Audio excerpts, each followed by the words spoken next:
Hello, I'm Cheryl Meyer, and I'm otherwise known as Cheryl M. Health Muse. And what my goal is to inspire you to lead a healthier life.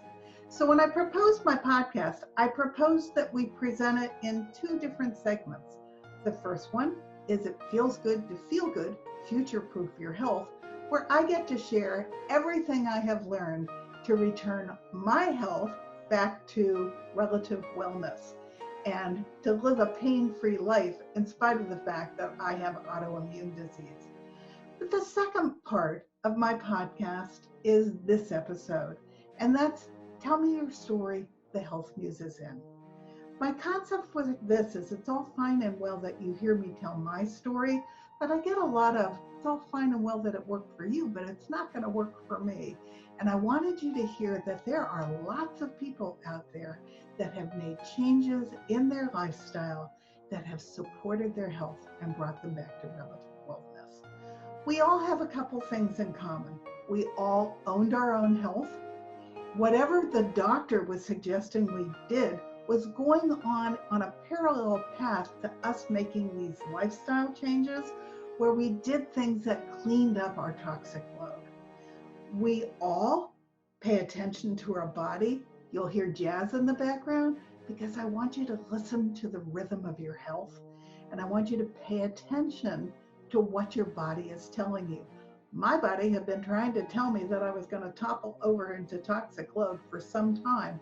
I just wasn't listening. So if you clean up your lifestyle and if you listen to your body, you have a very good chance not of being deprived in any way, but returning to feeling darn good. And that's what these podcasts are really all about. So thank you for joining me. This is going to be a Tell Me Your Story, the Health Muse is in episode, and I hope you enjoy it. And I hope that we all inspire you to lead a healthier, happier life. Thank you.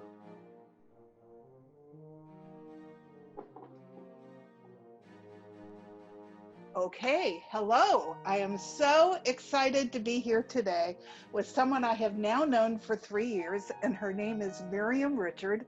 And I knew she was going to be one of my first guests because we wrote our first books together, and I was so impressed with her book.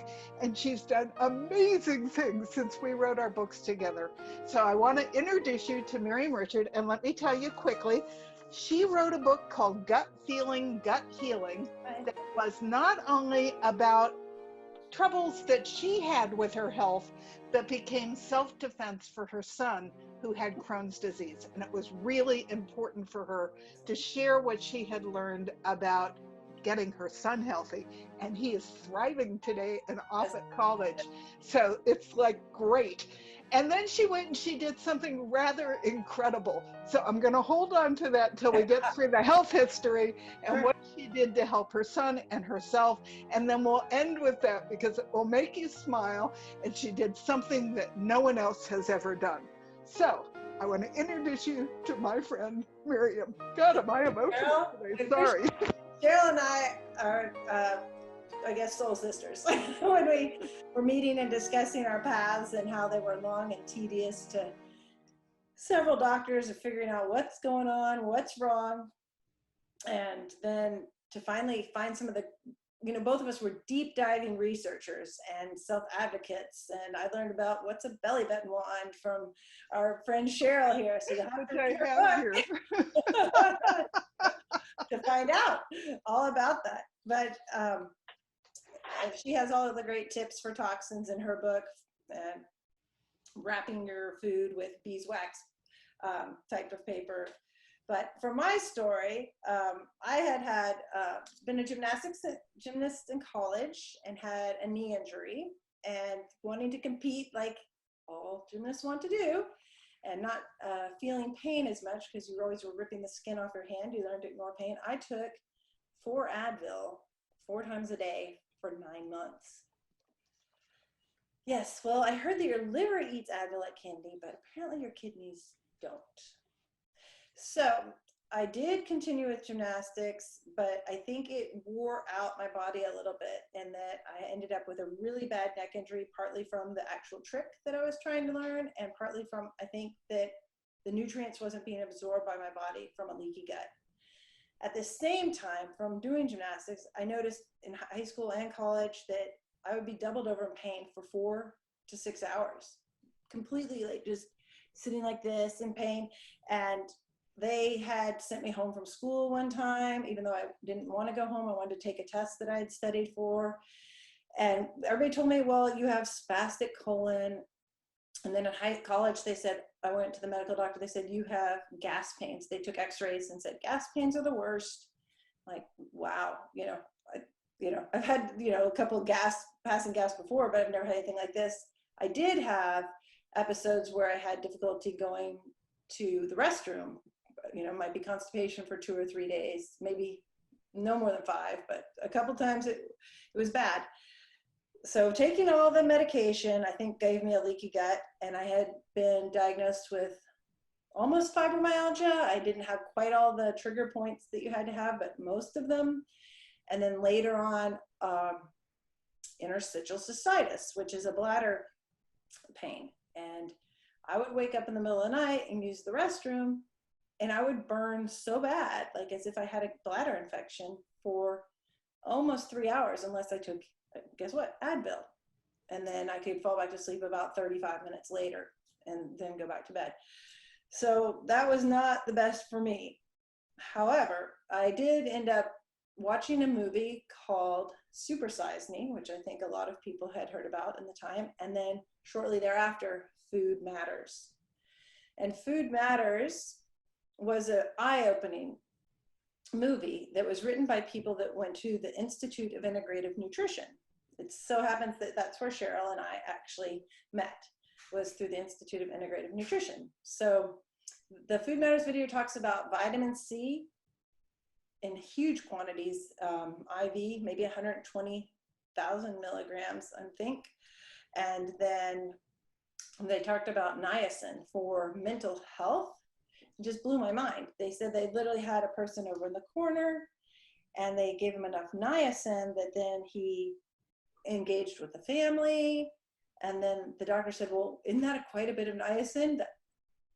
And so they talked the family out of giving him the niacin, and he was back in the corner instead taking prescription drug, which just blows my mind. I was also introduced to the Garrison therapy through Food Matters, and then the term superfoods from David Wolf.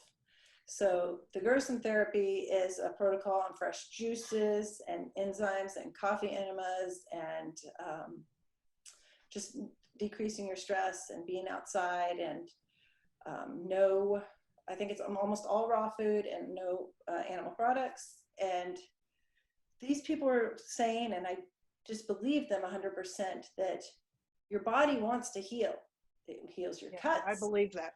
It heals your scrapes. It just needs the nutrients and the safe space to do so. And so that really just touched me deeply. And I joined the Institute of Integrative Nutrition, as you heard. And then later, they encourage you to learn about different eating styles and try to think logically. You've been told, okay, no carbs might be bad, or cholesterol might be bad. And then, of course, I was jumping on the bandwagon back in high school and took these Snackwell's cookies that didn't have any cholesterol. And I didn't believe them. I thought it was fake advertising. But sure enough, one time I went to the doctor and they took my cholesterol levels and they said, your cholesterol is 108 total cholesterol. And they said, if it goes below 100, you'll have permanent brain damage. I had no idea. We all thought we're supposed to get rid of our cholesterol. It's bad. Well, apparently that's what your brain is made out of, and all your hormones. Right. You need cholesterol. And that whole thing came because the sugar industry demonized fat. And so all those low fat things came out that we thought were good for us when we were eating them, but they ended up being really bad for us. Exactly. And cholesterol is actually how you make your vitamin D. So if you don't have cholesterol, if you're on a statin drug, even if you spend time in the sun, your body won't be able to make your vitamin D. Just a tip that I learned on the way. So let's see, we joined IIN. Life was going pretty well. I met with a naturopath. I still had this chronic neck pain that I'd been seeing a chiropractor for and an acupuncturist. But I was learning to clean up the diet. And I was saying the really neat thing about IIN was they taught you to think logically, like sometimes your cure is in your backyard, like dandelions. We thought they were weeds, but their roots go down 2 feet. They get more nutrients than a head of lettuce or many other items that we happen to eat, carrots, etc. And so they said, what if you lived in the North Pole? Would you thrive on tropical fruit? Probably not. No. And what if you lived on the equator? Would you thrive on whale blubber and reindeer meat? Probably not. Probably not. So you just start to think, wait a second, maybe we shouldn't eat local in order to not put pollution across the ocean and such. Maybe we should eat local because that's what survives where I'm living, and I want to survive also. So those were huge things for me. And my son had ADD, and he had psoriasis from a young age. And I have 2 sons and a daughter, but my middle son had these complications. And shortly after I had joined IIN and gotten my degree, I ended up on a Father's Day bent over in pain again. One of those gymnastics, oh, you have gas pain episodes. Just happened to last over 6 hours. And people were saying, I was actually stuck for 3 hours in one spot with one knee bent up and one leg out on the dock, and the kids were swimming around. I literally couldn't even move. I was in so much pain. And I was like, what on earth could this possibly be? And I had only done some Jane Fonda type exercise. I might have done a handstand before that. But it ended up, we had a lot of pain in my upper left quadrant, and my sister-in-law came out and said, well, what if it was an appendix? And I'm like, an appendix? Isn't that your lower right quadrant? Okay. But she goes, well, my friend's appendix ruptured and she had to run to the emergency room. I'm like, we are an hour from Dallas. It's been 6 hours. I have a medical background in physical therapy, and I would be not setting a good example to my children if I ignored something that's this big that even the sister-in-law doesn't know anything, said it might be her appendix. I better go check it out. So we went back to Dallas. What's interesting is my son came with us, and he had an earache from jumping off the high dock, and he was supposed to fly to Guatemala the next week, and I was too. So we went to the emergency room. He went and got seen for his earache so he'd be able to fly. I got seen, and the doctor said, well, I don't think it's your appendix, but you sure are tender. Maybe it's a ruptured ovarian cyst. I think I'm like, well, will I make it through the night? Because I was, by this time, breathing labor type breathing to make it home, which is pretty intense pain. And she's like, well, just in case, let's go get a CAT scan. So I get a CAT scan that night, and they said it's either a twisted colon or a ruptured ovarian cyst. And that my treatment was to go home for the next 3 days, mostly lay in bed, only have liquids, and then go see my regular doctor. So I do that, and I go to my regular doctor, and she says, I said, so what do I need to do? I need to go to Guatemala in 5 days. And she said, you're not going anywhere. I'm like, what? She goes, if this is a twisted colon, you're going to die. This could just pop and you're going to die. And I'm like, okay. So I've never been more red carpeted through the system. She said, you won't leave here till you call a GI. And I called a GI that had apparently seen my son way back, when he was 3, and he was already 15. So somehow I was in the system. So I even got red carpeted again, which was rare because it was Thursday evening, and they said, okay, we'll see you on Friday, and we need these tests done. And I'm like, well, I can't do these tests when I called them till the next a week. And they said, no, we're doing them tomorrow morning at the hospital. Be ready, clear out tonight, take these drinks, etc. And sure enough, lying on their table for x-rays, we were supposed to do 25 x-rays. It ended up being an hour and a half, probably 52 x-rays. And it ended up that one of the pictures had my appendix right here going over my transverse colon. And then on the next slide, they would roll me over on the table, and then they would tilt it up or down, and my appendix would be in the lower corner on the left. And then I'd roll to the right, and then it would be over here. So I had a really rare condition called a cecobascule, which is a folded up extra colon. So all the problems I had for ADD and constipation and gas pain all my life, that was something I wasn't ever going to overcome on my own. So we went next to, my son went to Guatemala, and then I ended up getting, he came back and came off a plane. So he had that antibiotic for his ear infection, and he had the shots for Guatemala within a month of that time. He probably should have had them 2 months ahead of time, but we just, I don't know, it didn't happen. We did find mercury-free shots, and then he drank unsealed water in Guatemala, which they think sometimes, he was diagnosed with Crohn's disease. When he came home, he got off the plane, doubled over in pain, and was literally crawling into my room. I'm like, how can I help you? I'm on bed rest till my surgery next week, you know? And so this is literally a crazy two weeks for sure. And then my husband takes him to the emergency room, and they said he has a gastritis at this point, and put him on Flagyl. And then I go in to have surgery, and lo and behold, on day 3, I'm starting to walk around, because that's what you're supposed to do. I've had 3 C-sections. I'm a good therapist, and I'm a good patient, and I know what we're supposed to do. And the pain, just all of a sudden that night, I got a fever of 103. The pain was just like, did you leave a sponge in me? Like, what is this pain? I've never had it. And it ended up, I was in the hospital for 14 days. And the day I got out was the day that I got to go outside for the first time. They wouldn't let me off the floor in case I had C. difficile, which is a hospital grade infection that's highly communicable, that causes intense diarrhea. That's, you know, it can kill people over time.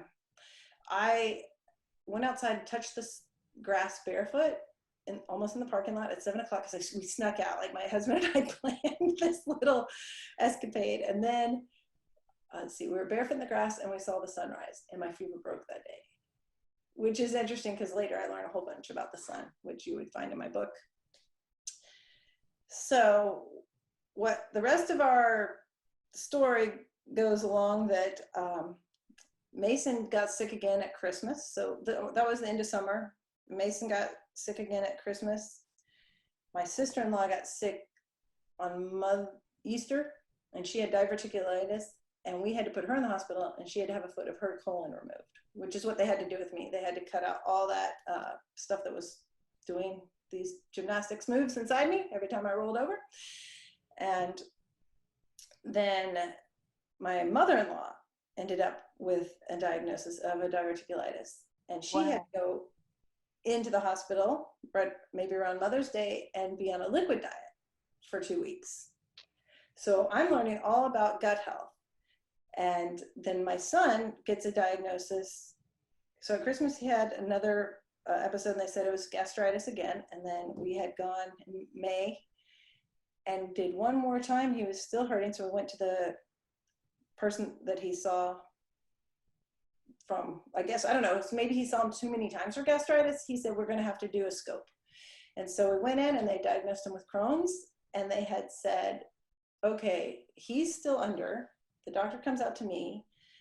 Okay, your kid's 15. He's a freshman in high school. We need to get him on Humira, because that way he didn't have to change anything for the next 7 years until he gets through college. I'm like, back up.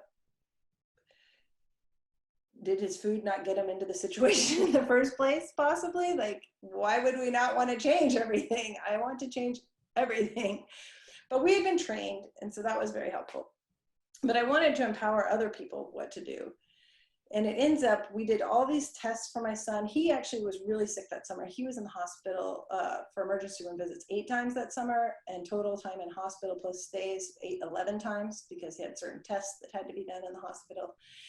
And we didn't know that every 2 weeks we'd be on this, oh, here we are. But no, we're in a different county, so we're in a different hospital because we were on vacation and such and so forth. And my big giveaway is we had this giant green folder, and we had learned, because when I was in the hospital, you know, they would take notes of my blood pressure and when was my fever going to break and what did we need to do.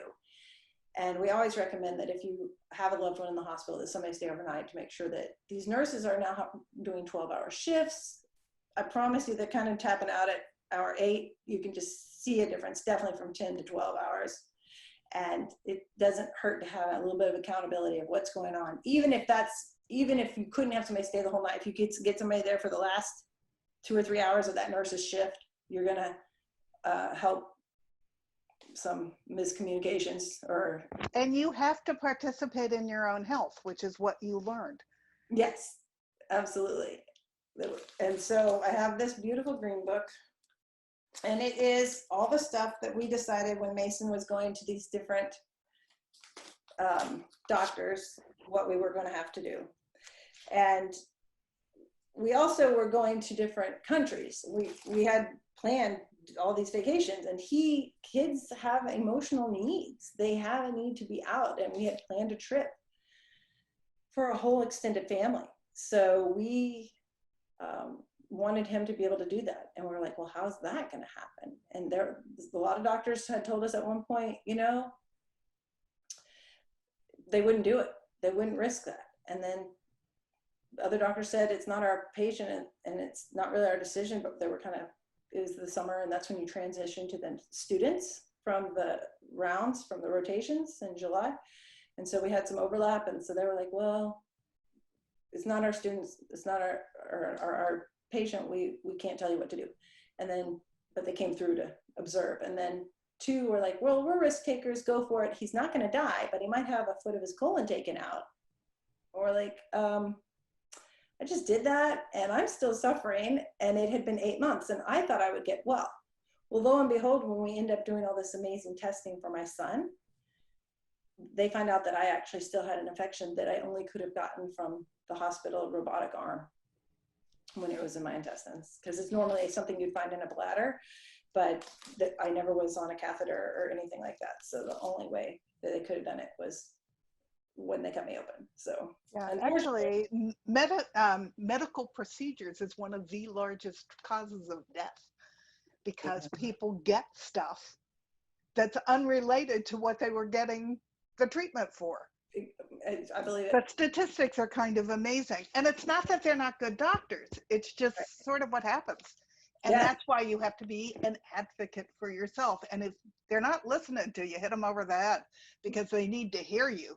Right. And I think you have to kind of stand your ground, know a little bit if you can. And that's hard to do. I understand that. But yeah, we have these wonderful tabs in here. And we have tabs that were like doctors' phone numbers, emergency phone numbers. And what I did that I thought was really fun, because it wasn't planned that he was going to be in the hospital that much. It's just by the 3rd visit, we're like, wait. We started actually, as you can see, with these little notes, and we would take notes at the doctor's office, but then we ended up getting these plastic sleeves, because I'm like, how are we going to put all this in one place? And so we said, hey, it's going to look like a kid's school book. And so we put tabs for the doctor's visits, the lab work, the emergency contact phone number. That was one of the things I really loved about your book, because you kept that book by the back door. Yes. So that if you guys had to go to ER, everything you needed was in that binder. Yes. So that you didn't have to go running around finding things. You could head out the door, you could grab your binder, and you could go. And his entire health history could be accessed from that binder. I thought it was so brilliant. Thank you. And you explain how you set up the binder in your book and how useful it was to helping your son through all this. Oh, we made him a miniature binder to take to college. His goal in life was, I'm going to go out of state to college. And we're like, my friend, you can't stay in the hospital more than 2 weeks. You dream big. We'll see what we have to do to make that happen.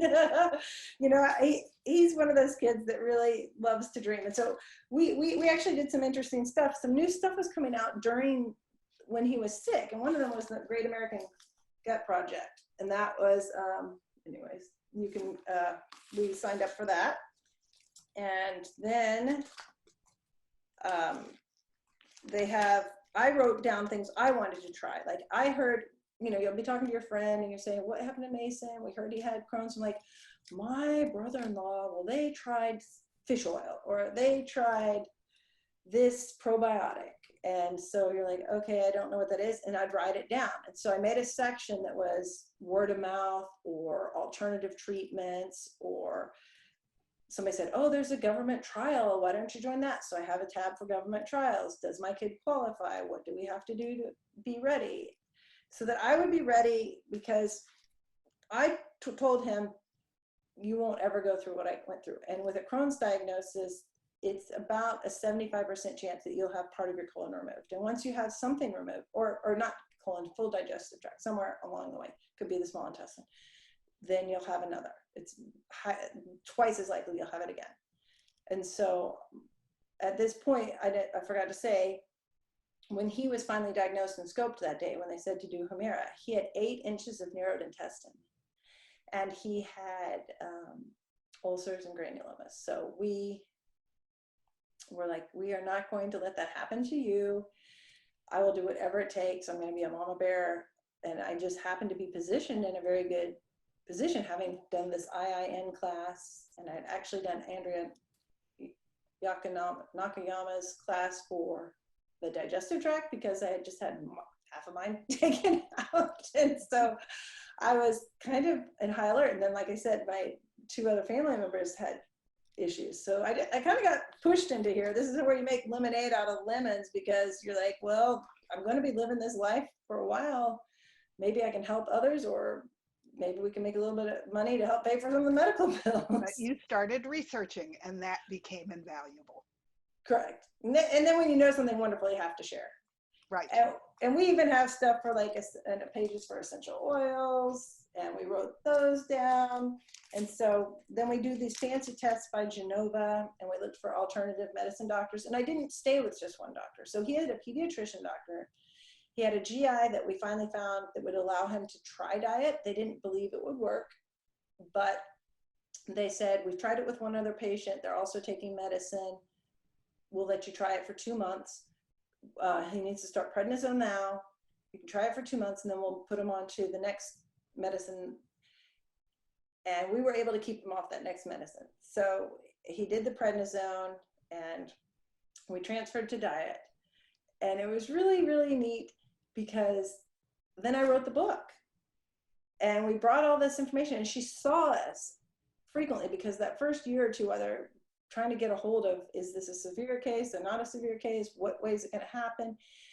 You see your doctor probably every, I think we saw every 2 months, so it's quite a bit. And she was seeing that he was progressing and feeling better and not losing weight. We weren't having this struggle. They don't want to have it be too big of a struggle between the parents to implement the diet. They don't want to see that the child loses weight. And I had heard of, I think it's called medical kidnapping. I don't know, what's it called? So if the parent isn't doing the right by the child, that they can take the job. So we were You read about those things every once in a while in the newspaper. I don't know how common it is, but I was like, you know, I'm going to document. We took muscle girth and stuff, so that if he lost weight, we could like say, oh, well, probably it's water weight. It's probably from his belly. He was probably bloated, and different things like that. So we just started thinking, what could we use? And we ended up doing these functional medicine tests, which are by Genova, and they tell you which species of gut bacteria lives in your bowel, and if you have any parasites. So I thought that was really helpful, because my son was taking some probiotics, and we didn't know how to trace it, but most Crohn's patients have too little, half the normal amount of population of gut bacteria. we were able to get him to where he was actually just a little bit over the normal population. Wow. So I went and did all the different tests and research. Well, what does that even do? I don't even know what that bacteria does or what affects it or what makes it go away or make it more if I want more of it. So we would get on PubMed and GreenMed Info were my two favorite research sites, which are open. You can get a lot of information to the public that way. And so that's what this wonderful book does. When we sent him one to school, two of the handouts that I love that are actually at his one that's locked down in South Carolina right now are these 3 full pages that you can get at a nursing store or a college bookstore that has nutrient deficiencies, and then what are vitamin and minerals that you need. And they have all these different pages so you can know, hey, you know, I think for the small intestine, you need more iron, it gets absorbed there, or B12 gets absorbed there. So if you have an issue there, we need to give you a little extra, different wonderful things like that. And let me see. And he was able to go off to college, and he was able to thrive. He did. He's a freshman. He's finishing up his last 2 or 3 weeks right now. And he was away until the COVID-19, which luckily we've researched a lot about that. And I have little goodies to tell you about that. But I wanted to say 2 more tabs were alternative medicine, where we had researched red light therapy.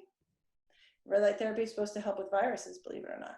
They use it for horses they've used it for a horse on the carotid artery, just a red light to help with the Zika virus in a horse. And then, so we have alternative stuff even like that. And then we had a section for food reactions or flare reactions. What did you eat before the flare, and or what's a sensitivity look like? Is it brain fog? Is it itchy skin? Did you have any of those signs before the flare? Did you do the Genova sensitivity test? I don't know if we did Genova's, but we've done an Alcott one, and we've done 2 others. But Yeah, I did the Genova, and finding what 18 foods triggered my flares was worth its weight in gold. I went from horrific pain to some pain, but most of it was gone, like within a matter of weeks. Not cool. I was amazed. It is so great. It does matter. I think we froze. Yes, it does matter what we eat. There you go. I see you now. And then let's see. So Mason we went with diet, and I wrote a song for it. One day I just woke up because our doctor, like I said, you can try the diet. We'll catch you with the medicine when you fall. And I just woke up in the middle of the night, 3 a.m. I said, oh no, it happened to me. I have an ache in my belly. The doctor said it was time for me to use diet to get healthy. I just was not going to tolerate her saying, we're not going to let you have a fight between your kids. And so my son wanted Snapchat, and I thought he was way too young. Anyways, the deal was, if you cheat on this diet, no Snapchat. And so he didn't cheat, but he also learned that every time he would eat something, he usually ended up in the emergency room that summer. It was really If tough. he didn't eat what was good for him. Right. But even what was good for him was just rice. It was beans. It was popcorn. It wasn't like, oh, you're eating really artificially colored, terrible stuff. It was stuff that most people could eat. We ended up on the specific carbohydrate diet. And so there's a song and video. Cheryl might be able to give you a link.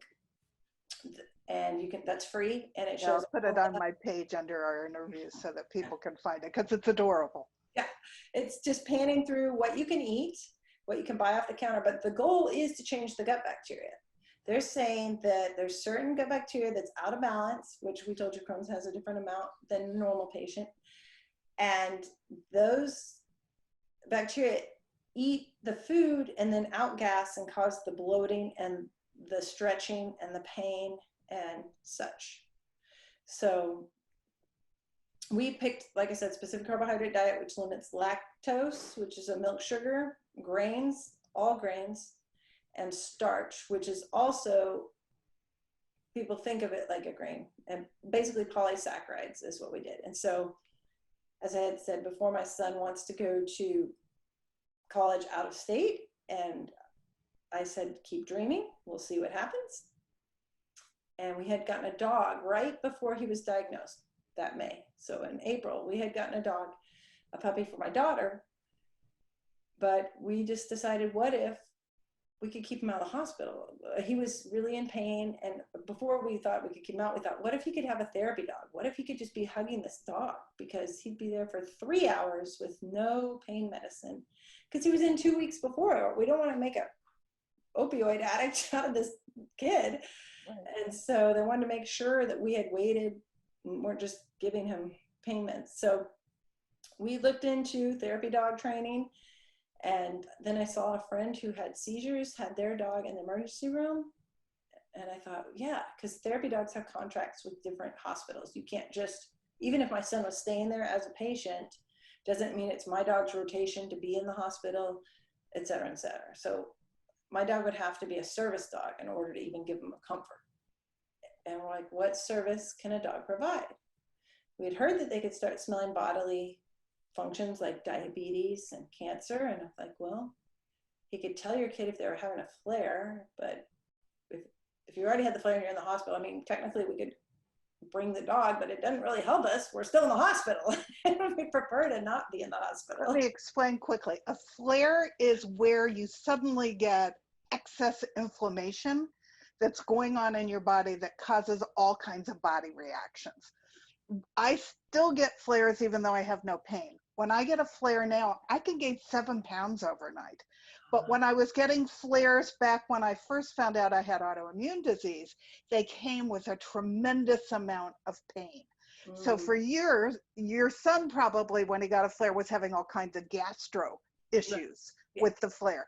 Flares are things that are triggered, that trigger inflammation in the body. And I believe that inflammation is at the core of all of our chronic illnesses, now that I've done all the research that I've done.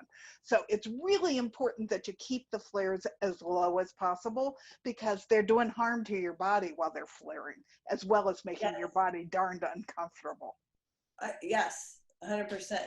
And what was interesting is once we researched this diet that was just taking off for children, Dr. Susskind was helping promote it, is now we've come around to find out that 92% of Crohn's patients have positive results from this specific carbohydrate diet. And like 87, is it 87? It might be a little bit lower. Between 75 and 87% for ulcerative colitis can have, where they don't have symptoms from this diet.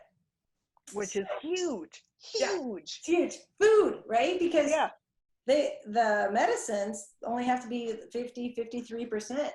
We're getting big numbers. And so from food, it's been wonderful. So we ended up training our dog to smell in this book, it says maybe 13 different grains and starch, but since then they've learned quite a bit more. And this was a community book because we ended up, this is our dog Stella, and then her little sister, who we trained and gave away to a friend. It's a great story. All the proceeds of this book pays for this dog and any future dogs we train to pass on. Then we have an emotional support dog. So if anybody, people with autoimmune diseases can also have mood disorders, because a lot of autoimmune diseases start from leaky guts, and leaky guts is where we make our serotonin and our dopamine and everything in our gut. And so a lot of people cause mood issues. So we thought, well, this is great, and we'll have many, many different authors in here. So there's actually 9 vignettes, I guess, in here, and explaining from the people training the dog and giving it away and playing with it every day before they sell the dog, to us hosting a dog that we gave away, and how we trained our dog, and our dog helped to train the other dog just by modeling great behavior. And I was going to see if you would want, we have a big YouTube 20-minute dog mentorary on YouTube for this. So once you find the food video, you'll be able to watch this video. So these dogs actually can be handed a food that you give them, and they have been trained to respond if it's something that will harm your son or harm another person, because it's something that that person is very sensitive to, that will cause inflammation and a flare. Right. So it's huge that the dogs can do this. It's wonderful. It's been huge. And my daughter's allergic to raw egg whites. So we taught the dog a certain alert for my daughter's condition. And we taught her a different alert for everything that my son can't have. So it's not a matter of, oh, is it exactly corn or wheat or oat? I don't care. He can't have it. So tell me it's for him. He can't have it. So I have the next dog in line that we're training, Captain. And I'm going to see if I can get him and show you that he proofed what Stella does. And so we were able to teach more than one, because at first we were told it can't be done, what we're doing. It's way too many food groups and it just can't be done. And then, well, we've done it twice and we're looking forward to getting to help another family out. The dog's are already almost ready to be taken home. They could be taken home in the next 2 weeks. So we're excited for that. Okay, if you wait a minute, I will run and look. Okay, and I'll talk while you go. Okay. One of the things that I love that her son learned is how to be his own advocate. So he's now a big believer, partly out of self-defense, that he needs to stay away from certain foods. So he was able to go to the East Coast for college because he knows what he has to do for himself. They have instilled all those skills in him, and he didn't have to go with the dog. He got to go and just be his own advocate. And that's what I want all of you to gain from these interviews that I'm doing with people who got sick, took responsibility for their own health and made lifestyle changes so that they could live powerful lives on their own. And her son is able to do that. He's able to live on the East Coast and go to college like every other child. I'll have to have you tilt it back down. There you go. This is Victor. He actually helped write the book about the emotional support dog. So he's Fabulous. helping me. He's helping us all out for this whole COVID situation. But I wanted to show you, this is an apple. So he would give an all clear for an apple. Like a box of macaroni, he would give an alert to. This soup, we're expecting an alert. The reason I'm showing you like this is so you can't think I'm leading the witness. This is a food my son could have had, except for that it has maple syrup. But if it didn't, he could have it. It doesn't have anything else, so it should be an all clear. And an all clear would be just looking up at me, and an alert would be a paw. And then we went on to this honey. See all this runny honey? That is most likely a corn syrup or rice syrup, which would then also be a grain. And this is a honey that should be an all clear. That's natural. See, it's all crystallized. It doesn't run. So. And most honey sold in the stores has corn syrup in it. So I want to flag that for all of you, because it's not, corn syrup's not good for you, and it's genetically modified. You can squirt on a bun. It's not pure honey. All right, let's see what Captain can do. Will you send me, will you pass me this? Yeah, thanks. And genetically modified means it has Bt toxin in it. So you want to stay away from that. Okay, this is just freeze-dried turkey, but it should be an let's see. Come here, Ben. Come here. Okay, check for starch. So this is a food he'd like, and so you'd think he'd beg for it. All clear, good boy. So even though it's his dog food, I'm showing that it's not a begging situation. Okay. Check for starch. Yes! Yes. Good starch. I was watching the TV to see if you could see it, so I couldn't have been alerting to that. All right, here we go. Captain. Okay. Check for starch. Good, all clear. That's a good boy. Okay. Can you check this? I don't have a name for that because corn soup wasn't one of my names, but they smell the corn because so many products had corn. Wow. This one only has tapioca starch. Yeah. Check for starch. Yes. So it's like one of the very last ingredients because it's bone broth, dehydrated. Yeah. But any little bit of starch feeds the bad bacteria.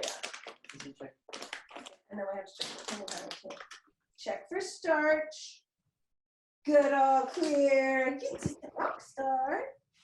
And we have one more. We got the other honey. Check for starch. Good, all clear. So is that incredible or what? Fun stuff. And she explains all this in the book that she showed you of dogs and vests. Yes. But you had a little girl that you trained a dog for in the beginning as well. Yes. Who was very ill. So why don't you tell us a little bit about that? Oh, she did so well. And Victor knows, Karis got to help write the book, and she has had like 3 or 4 sleepovers. She had never had a sleepover by age 15, but the dog has saved her. And now the dog tells on her. So sometimes teenagers, they don't want to listen to the dog. And I know our trainer will teach them to, if it's a boy handler, to get them in a spot that will be very painful while they're sitting there playing video games to make sure they go. But if Karis is too tired because she has adrenal insufficiency to go, then and get help or get her medicine or whatever, the dog will then go search the house and find the help and tell on her. Yeah. Wow. Yeah. So the dog actually wasn't formally trained for me to do that, but it learned that it was necessary. So that was, her name's Maisie. Yeah. Fabulous. Yeah. Okay, well, I hate to do this, but we are out of time. And Okay. I am so grateful that you have shared all of this. I fell in love both with the way Miriam organized her binder so that she could keep her son safe, and all the work and the research that she did on herself and her son so that they could be healthy and live normal lives. And then she took it to the next level by training dogs to find sensitivities, which I think is truly amazing. And I wanted you all to hear her story because you can own your own life and you can create miracles. And Yes. that's the lesson I want you to learn from this. Thank you. She created miracles for her family. Thank you. And So thank you for being here with us today. if you want, yeah, we just are so thankful for you too and like-minded. And I think we're gonna start, like they were trying, a food revolution and a medical revolution. And food is medicine. So if anybody tells you food is not medicine, that's the moral of this story. Food can make you sick as heck or it can make you well. And so the first line of defense is always going to be food. And don't let anybody tell you different. All right. Thank you. Okay, so thank you. Thank you so much for joining me here today.